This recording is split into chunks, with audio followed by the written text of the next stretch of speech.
Hey guys, Cody with Flynn's Painting TV.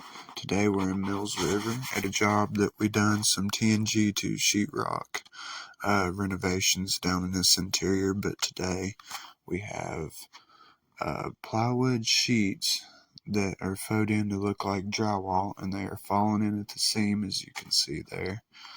And we're trying to figure out a cheap cost to stud those plywood sheets in and clamp them together with 1x5 trims.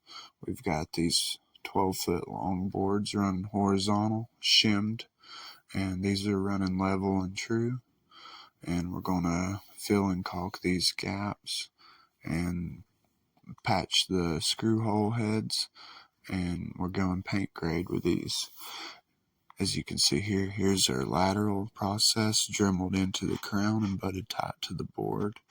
This is part 1 of 2, and I'll be posting the second part here soon whenever we get everything painted. And you'll see the last couple laterals go in as well in this next video. Thanks for watching. Like and subscribe for more content, and stay tuned for part 2 of Falling Ceiling.